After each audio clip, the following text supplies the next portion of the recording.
This is Tech Talk with your host, Tom Dioria. Tom will spend the next hour making your life with technology a little easier with explanations of the different aspects of today's technology and how it can benefit your home, small office, or enterprise. Now here's your host, Tom Dioria.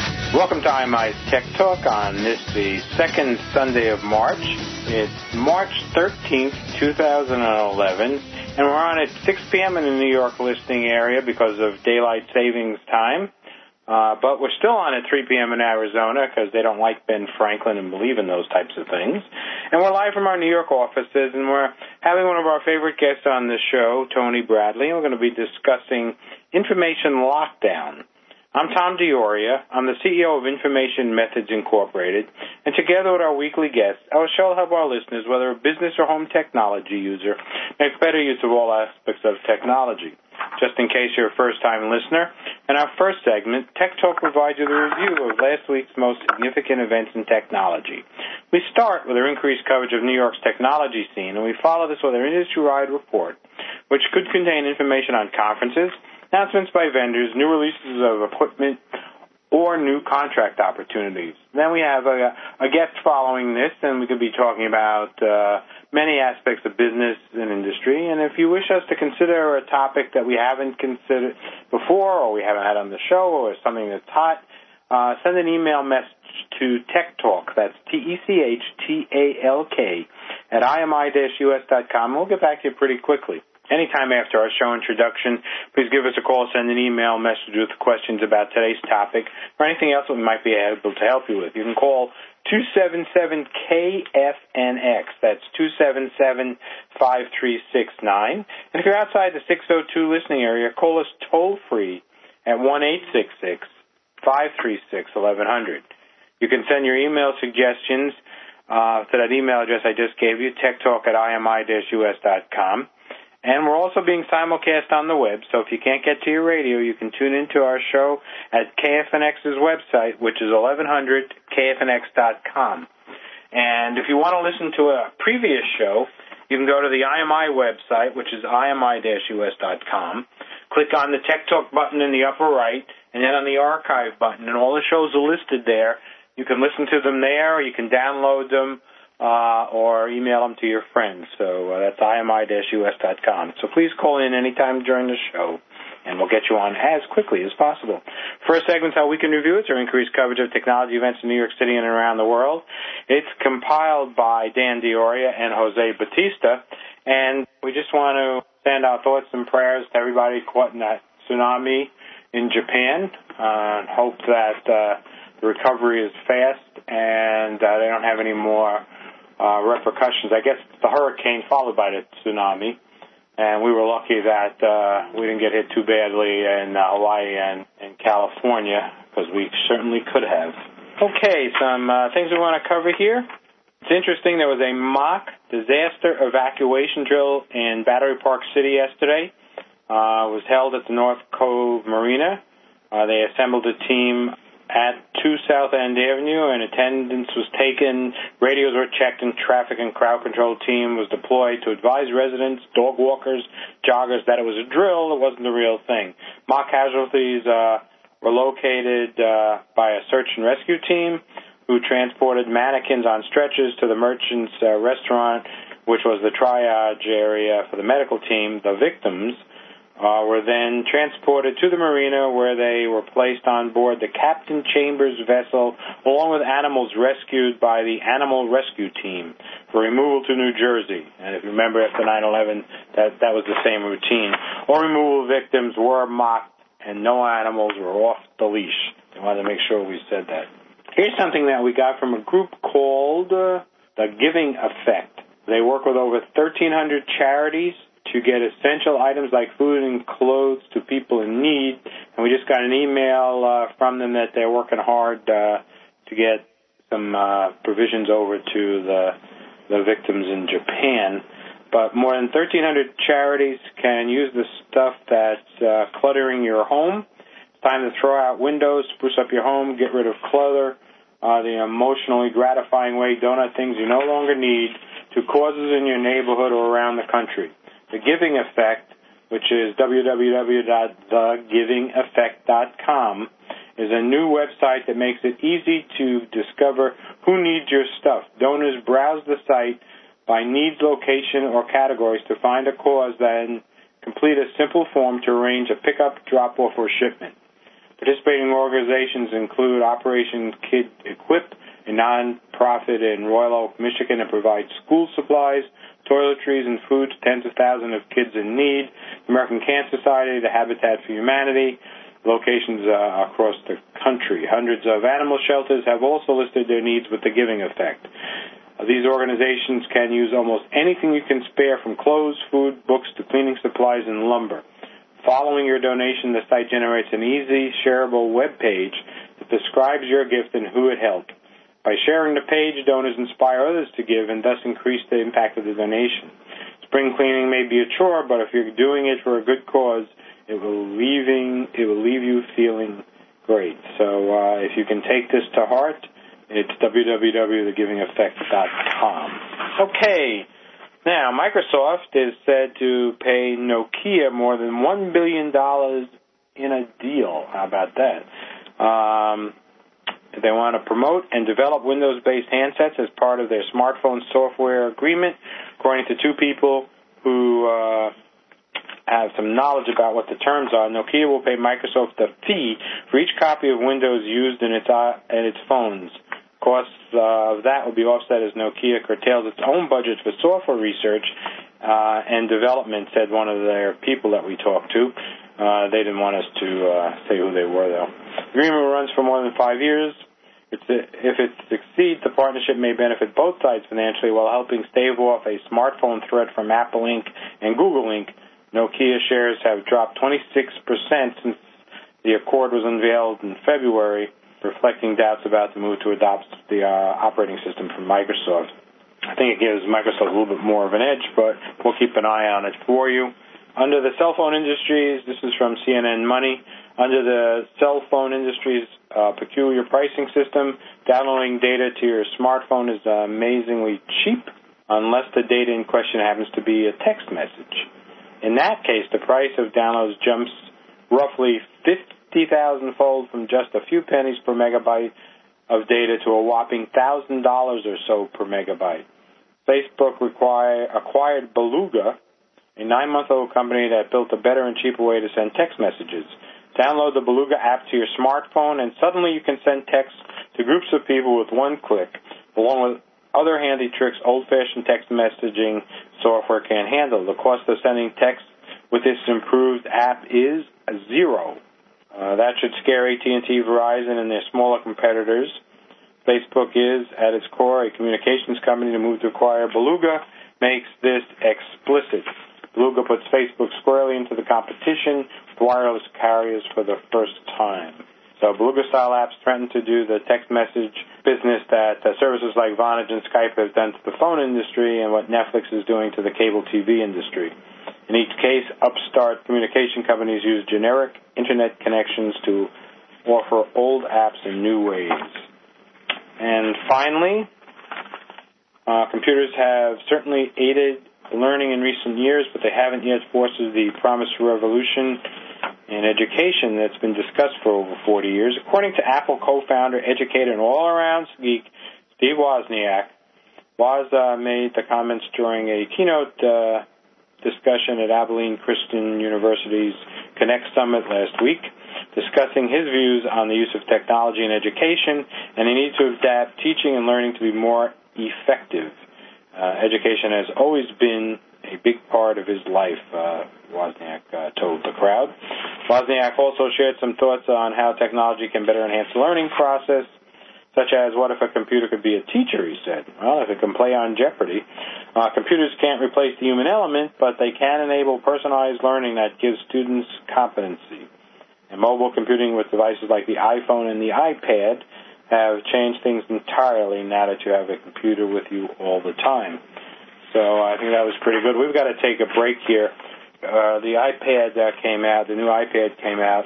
We're going to do a review of that during the week, and then next week we'll give you our feeling of how it compares to the previous version. It's lighter, has 2 cameras, and I'm sure you've read all the hype. This is Tom DiOrio. We're live on IMI-TechTalk.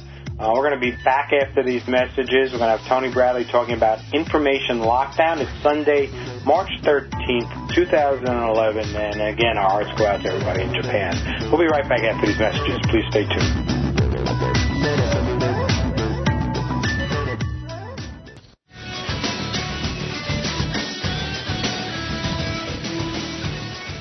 Welcome back to IMI's Tech Talk on KFNX AM 1100. I'm Tom Dioria. It's Sunday, March 13th, 2011, and as I promised you before the break, we've got Tony Bradley on the show. He's going to talk about information lockdown.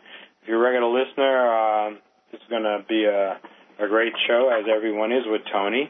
Tony is the Chief Marketing Officer for Z-Curian, a leader in data loss prevention and guarding data against insider threats. Tony is also a CISSP-ISSAP and a Microsoft MVP in security for the last 5 consecutive years. He's been in the trenches driving security policies and technologies for antivirus and incident response for Fortune 500 companies. And Tony has been the network administrator and technical support for smaller companies.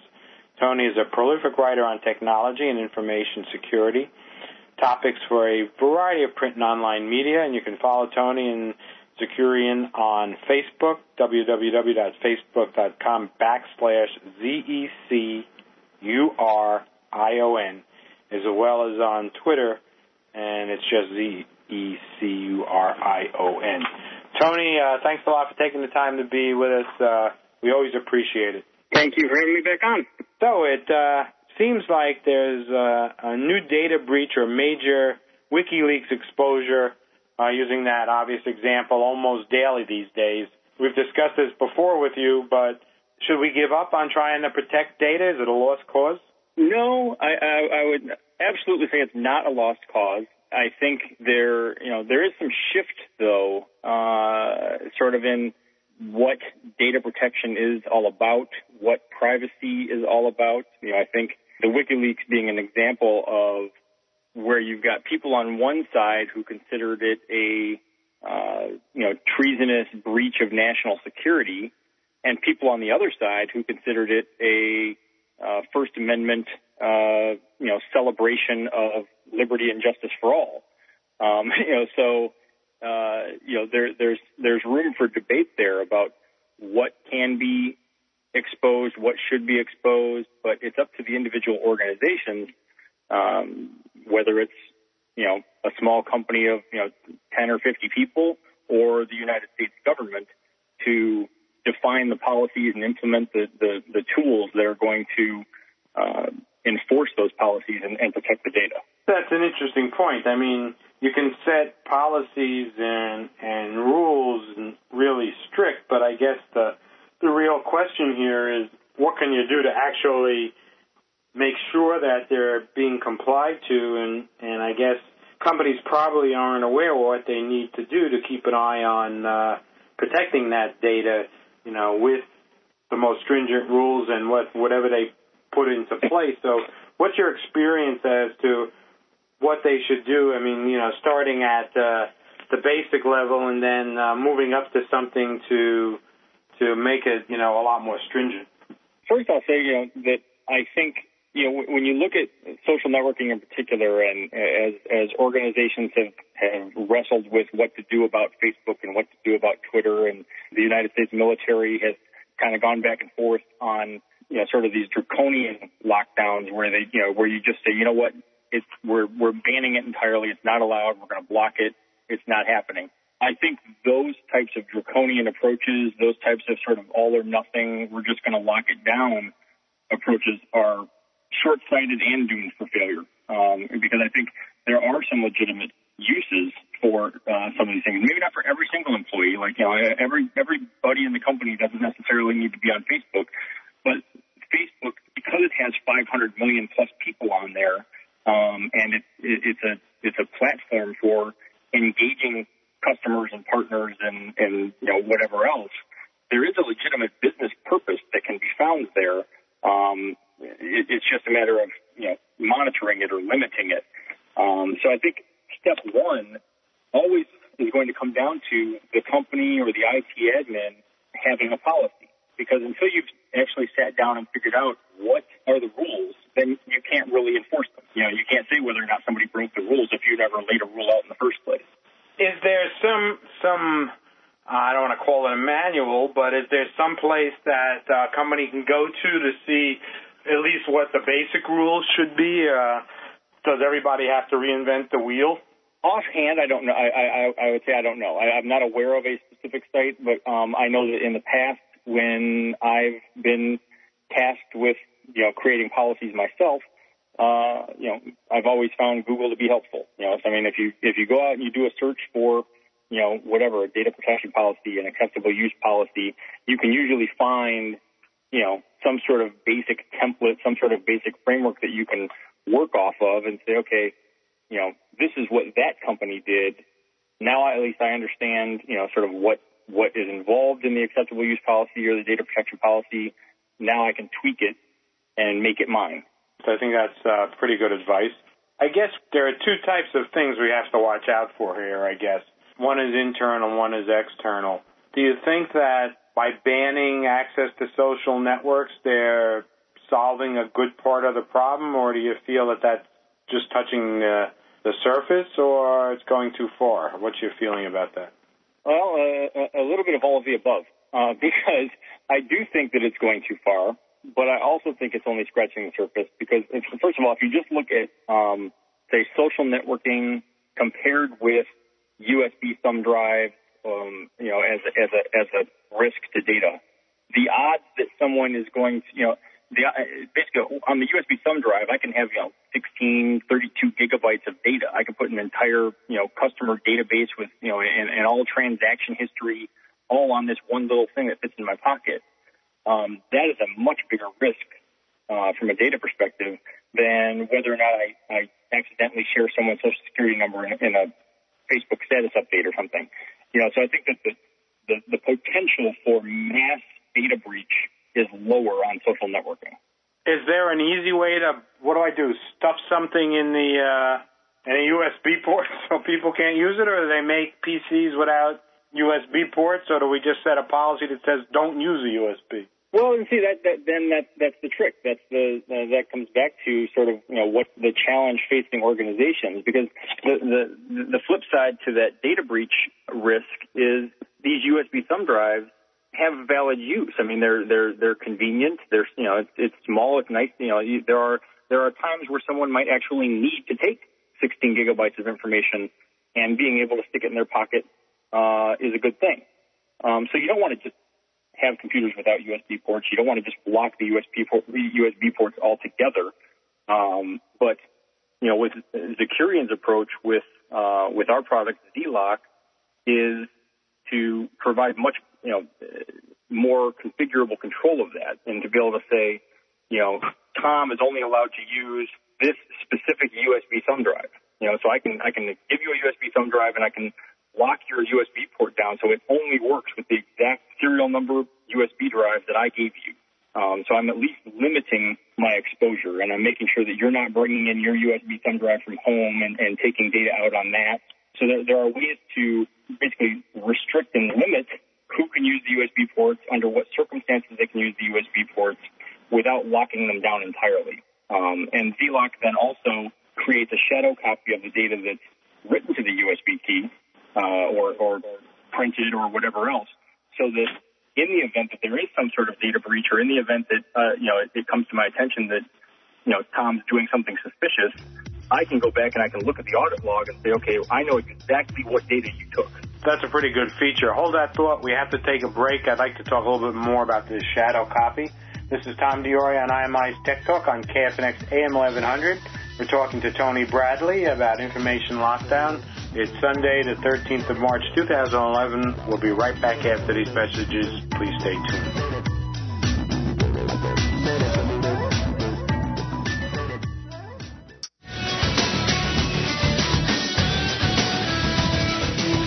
Welcome back to IMI's Tech Talk on KFNX AM 1100. I'm Tom DiOrio. It's Sunday, the 13th of March, 2011. And we're talking to Tony Bradley about information lockdown. And before the break, Tony was telling us a little bit about Z-Lock, and maybe this would give us a good opportunity. He had mentioned something called a shadow copy But, Tony, maybe you could tell us a little bit about Zecurion, what it does, what products it has, and then I'd like to ask you a little bit more about that shadow copy. Okay, well, Zecurion, we're a company that focuses on data loss prevention, preventing data leaks, and guarding against the insider security threat. The company's been around for about 10 years. We're based out of New York in the United States, and we basically have, sort of three products. There's the Z-Lock, which we talked about. There's Z-Gate, which is sort of a network perimeter gateway that monitors to make sure that sensitive information isn't being leaked out via email, webmail, instant messaging, or social networking. And then we've got our Z-Server product, which is automating encryption to make sure that, the data that's stored on your servers or the data that's backed up to tapes or backed up to CDs or whatever is protected so that, if and when you lose a hard drive or lose that backup tape, the data isn't compromised. All of these products work independently, like I could buy one and not the others, and then I assume they all work as a group as well? Absolutely. Way to play right into my hand. Yes, I'm they a are straight man. Products, and you can buy them all individually, but they do also work very well in concert. When you have multiple products, they're all managed through a single console, so you don't have to, go to three different products to manage them. You have one admin console where you're able to, maintain and configure and monitor all of the products. Okay, let's go back to that shadow copy we were talking about, which was, I guess, part of Z-Lock. So you allow me to have a stick, and I plug it into my USB port, and I download whatever I'm downloading, and then all of a sudden you found out that Tom DeOria, took the budget codes for next fiscal year. Where's the shadow copy? Is it sitting on a server somewhere, at my location, at your location, on the machine that I copied it from? How does that work? Well, the shadow copies would be maintained on the server where I'm running Z-Lock and whatever else from. So basically archived in like a SQL database or whatever. So but it is helpful because like I said, there are legitimate business uses. There are legitimate reasons why I might allow you to use a USB key, but in the event that I find out that you're doing something suspicious, or even if you just lose it, it's nice to be able to look back and say, okay, well, at least I know exactly what's on there. I know every single piece of data that you had on that USB key, because a lot of times what happens in a data breach, where there's like a lost hard drive or a lost USB key, is the company is sort of forced to disclose the breach as an exposure of data across the board because they don't really know what's on there. So like if I just know that you have some customer information, but I don't know exactly which customer information, then I might need to notify every single customer of the company and that there's a potential data breach, as opposed to being able to go to the shadow copy and identify exactly which, users are affected or whatever. I don't know if you saw just this week, the Poneman Institute released a new survey, I think it was commissioned by Symantec, that the average cost of a data breach in the United States is up to $7.2 million. It averages I didn't see that. That's a pretty interesting number. Yeah, it averages out to about $214 per individual record lost or compromised. And these things happen, all the time. The Alaska Department of Education just lost like 83,000, student and faculty records, somehow or another. The Cord Blood Registry had a backup tape and a laptop stolen from someone's car that compromised something like 300,000 customer accounts. And these are all scenarios that if the companies had not just policies in place, but have the policy in place and then have the tools to enforce it, then these incidents are preventable because laptops will be stolen, the USB keys will be lost, but if the data was encrypted and everything else, then it wouldn't be a breach. Now, Tony, I'd just like to expand a little bit on some of the products. Did you say you had a product that does disk encryption to protect the data? Yeah, the Z-Server products, there's Z-Server, it's actually broken into two. There's Z-Server storage and Z-Server backup, but they're really kind of marketed as the Z-Server suite. That tool automates backup of the data because, one of the sort of the Achilles heel of most encryption solutions is they still require the user to be involved in deciding what data to protect or when to protect it. Like if I take an encryption solution and I say, okay, all the data that you put into this folder will be encrypted or whatever, I'm still relying on the user to remember to put the sensitive data in the right spot in order for it to be encrypted. So we've tried to make this as seamless and automated as possible. And to the point that Alexei Raevsky, our CEO, developed a technology for adaptive multi-threaded encryption, is what it's called. It's patent pending. But it basically takes advantage of the multi-core processors to be able to be doing this encryption in the background without affecting the performance of the server.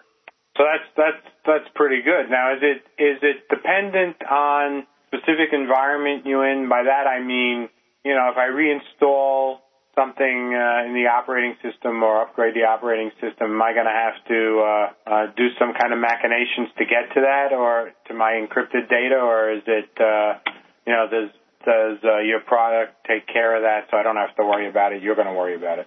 Well, it's more that we're going to worry about it, but I should also step back and clarify that the Z-Server and the Z-Server storage product is encrypting data that's stored like at the server level or on like a network attached storage or a storage array, things like that. It's not meant for like endpoint computers, so I'm not going to be encrypting the data stored locally on your Windows PC, not with this product. So in that regard, it's not like, say, BitLocker in Windows 7, which is encrypting the actual Windows laptop. I'm just protecting the data that's stored on the network or that's backed up to the network. Okay, we're going to take a break.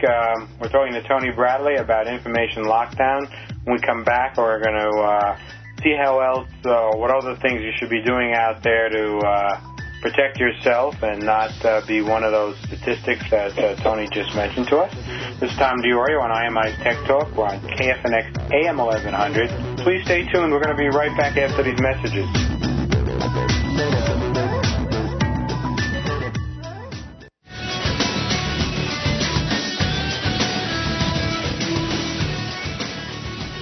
Welcome back to IMI's Tech Talk on KFNX AM 1100. I'm Tom DiOrio, and we're talking to Tony Bradley about information lockdown. It's Sunday, March 13th, 2011. We're on KFNX AM 1100. Before the break, Tony was telling us a little bit about Z-Server. Tony, I guess I want to ask you just a general question, and maybe you can just give our listeners some other recommendations of what they should be doing to protect themselves, both in terms of products like yours, but just in terms of general operating. We started this show, but I'd like to maybe focus on some things or some examples that you might want to give.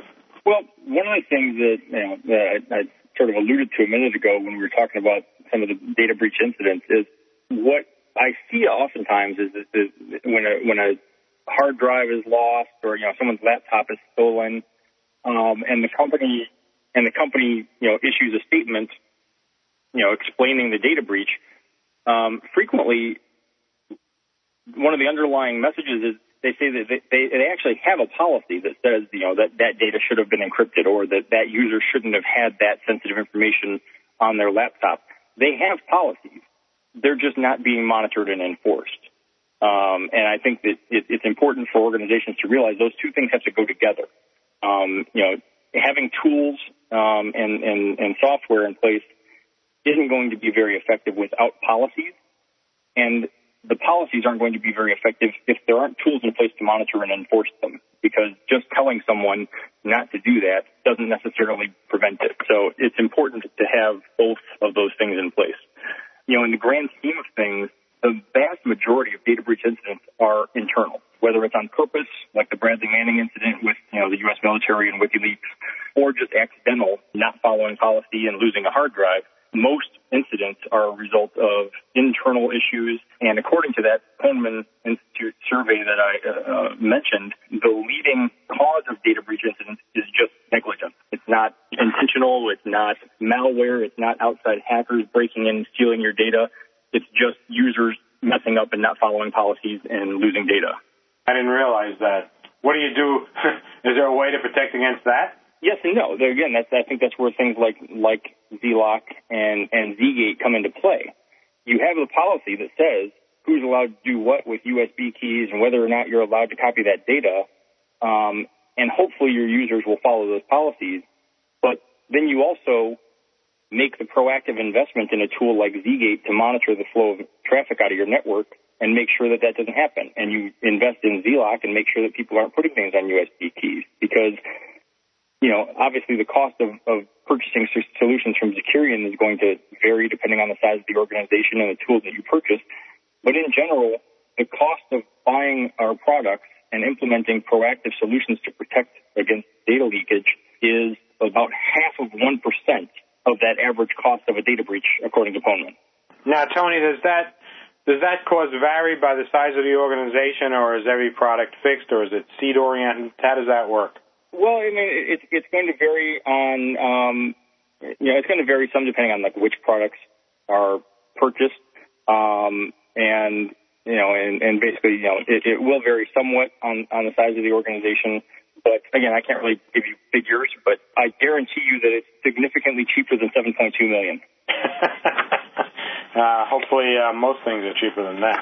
Okay, so we've discussed the products and how they work separately and work together.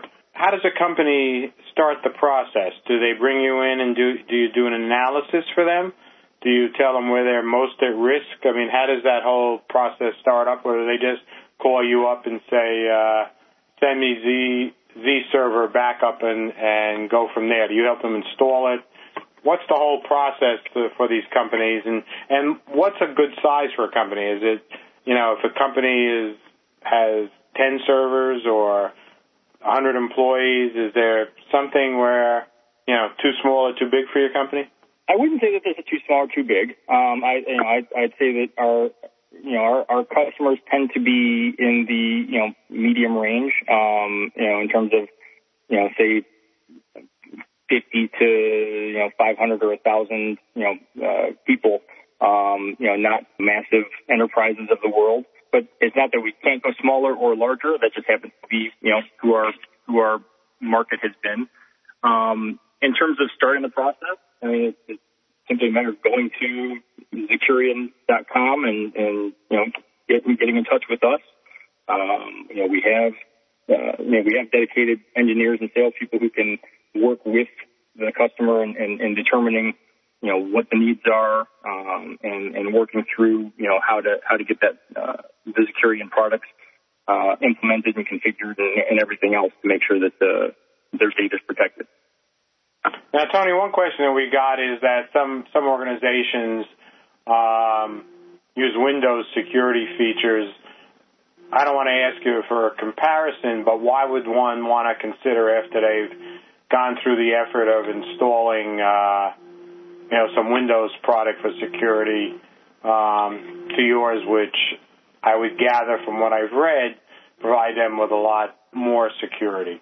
I'm a fan of Windows security, and I mean, I'm a Windows security MVP, and one of the things I've always professed is I believe that you should make sure you understand all of the security features and controls that are inherent in the operating system. Make sure you're maximizing everything you can get from your existing investment before you start looking for outside tools to fix it. And so in a lot of cases, I would say, definitely look at Windows first if that's what you're running.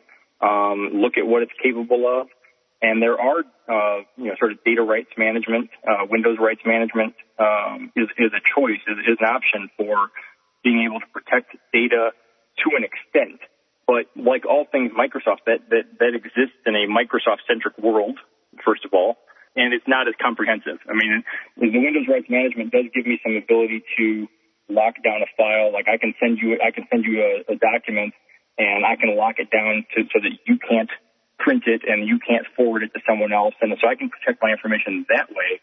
But Microsoft isn't offering me the ability to monitor all outbound traffic and make sure that no social security numbers or account information are in there, or to lock down whether or not someone's copying sensitive data to the USB key. So there's some overlap, but I would say that we're offering a much more comprehensive data loss prevention solution than what you can accomplish with Microsoft alone.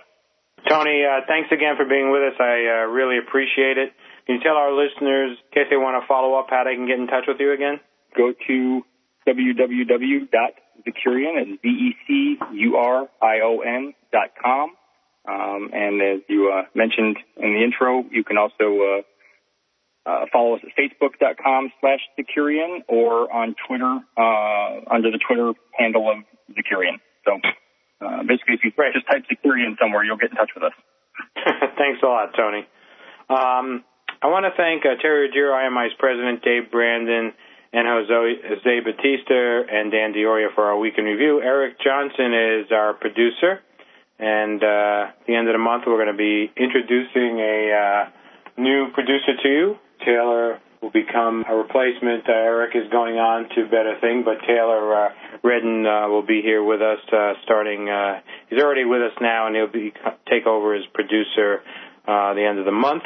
Our executive producer is Matt Campagni, and we're going to start a new segment next week with the Do-It Commissioner, Carol Post, who we had on last week.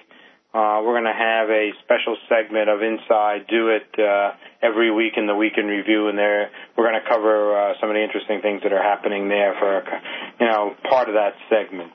So thanks again for listening, and please don't forget to tune into Tech Talk next week at 6 p.m. in New York on KFNX AM 1100.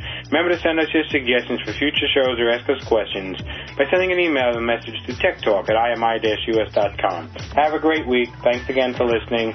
And again, our thoughts and prayers go out to everybody in Japan. Have a great week.